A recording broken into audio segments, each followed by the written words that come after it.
Granny was sitting under the big fig tree, surrounded by her grandchildren. Granny wanted the kids to clean up the yard. The kids tried to distract her by asking for stories about her life. Hey Granny, why don't you smoke? Asked Jeffrey, the cheekiest boy. Well, I'll tell you, children, why I don't touch that white man's poison, said Granny. The other children smiled at Jeffrey for being so clever to ask that question, and they settled down for a yarn. Back in the old days, began Granny, we used to walk the land, hunting and collecting bush tucker. We had some plants people would smoke, but only in ceremony and not tobacco. What do you mean, Granny? asked Dulcie, the youngest. Hasn't there always been smokes? Granny smiled and shook her head. No, girl. Smokes are a new thing to us, and they are killing our people. Did you know that more Aboriginal and Torres Strait Islander people smoke than white fellas these days? And the younger you start, the more harm is done. But why, Granny? asked Dulcie. Hush now, girl, and I'll tell you, said Granny, leaning forward, lowering her voice to speak to the listening group. When the white man arrived, they wanted our land for themselves. What did they do? asked Jeffrey, his eyes wide like saucers. Well, they rounded most of us up and took us to the missions. Some of the men and boys they kept on the land to work for them. Granny continued, her eyes misty up with tears. Your grandfather was one of those boys. I was taken to the mission. Life was hard in those days, and we weren't allowed to hunt and collect food or speak our language. So what did you eat, Granny? Dulcie asked. Well, they gave us tea and sugar and flour, and only sometimes a little bit of golden syrup. No lollies in those days, girl. Dulcie went quiet at the thought of no lollies, especially licorice, her favourite. Well, the men and boys who had stayed on the land like your granddad worked for the white man on a cattle station. They got no pay, only tea and sugar and flour, same as us, and a new thing too, called tobacco. At first try, they all coughed and spluttered and thought maybe the white man was trying to poison them. Granny said, smiling at the memory. But they saw them smoking too, so they kept going and they soon got a liking for it. Your granddad got really good at rolling up with one hand while he rode his horse. Well, soon they were hooked on tobacco, hooked just like a barmundi on the line.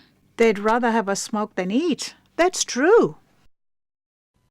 Jeffrey couldn't imagine wanting anything more than food, except maybe Nintendo.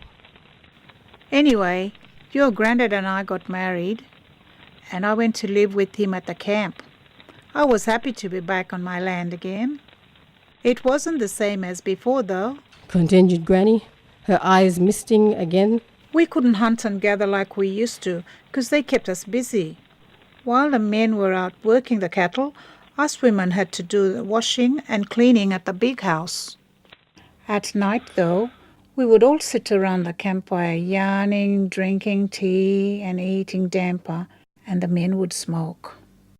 One day your granddad got a bad cough.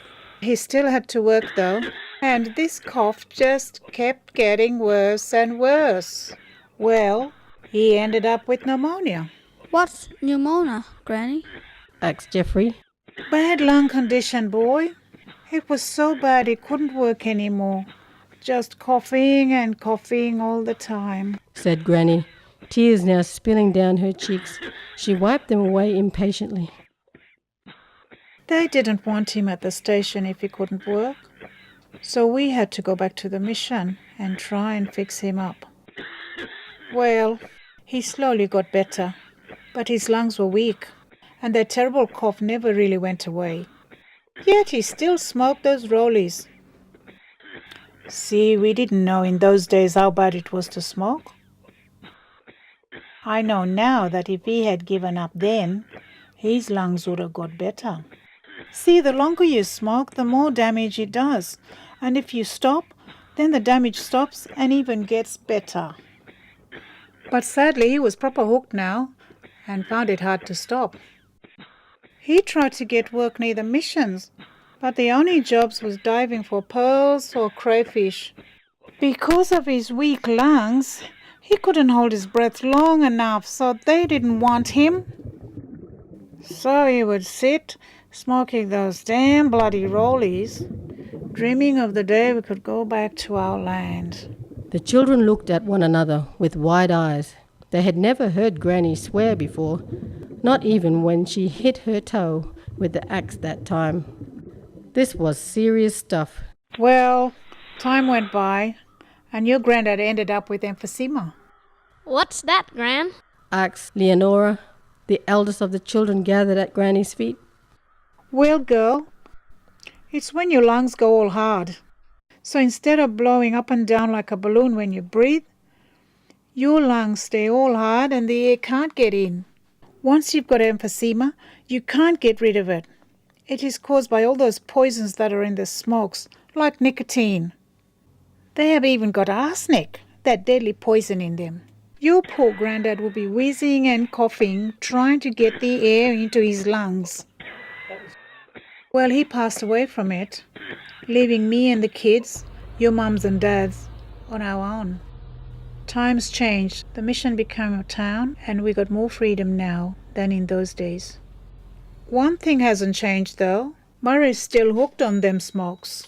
Though now they don't get tobacco rations like the old days. They got to buy it themselves, paying those big tobacco companies to poison them.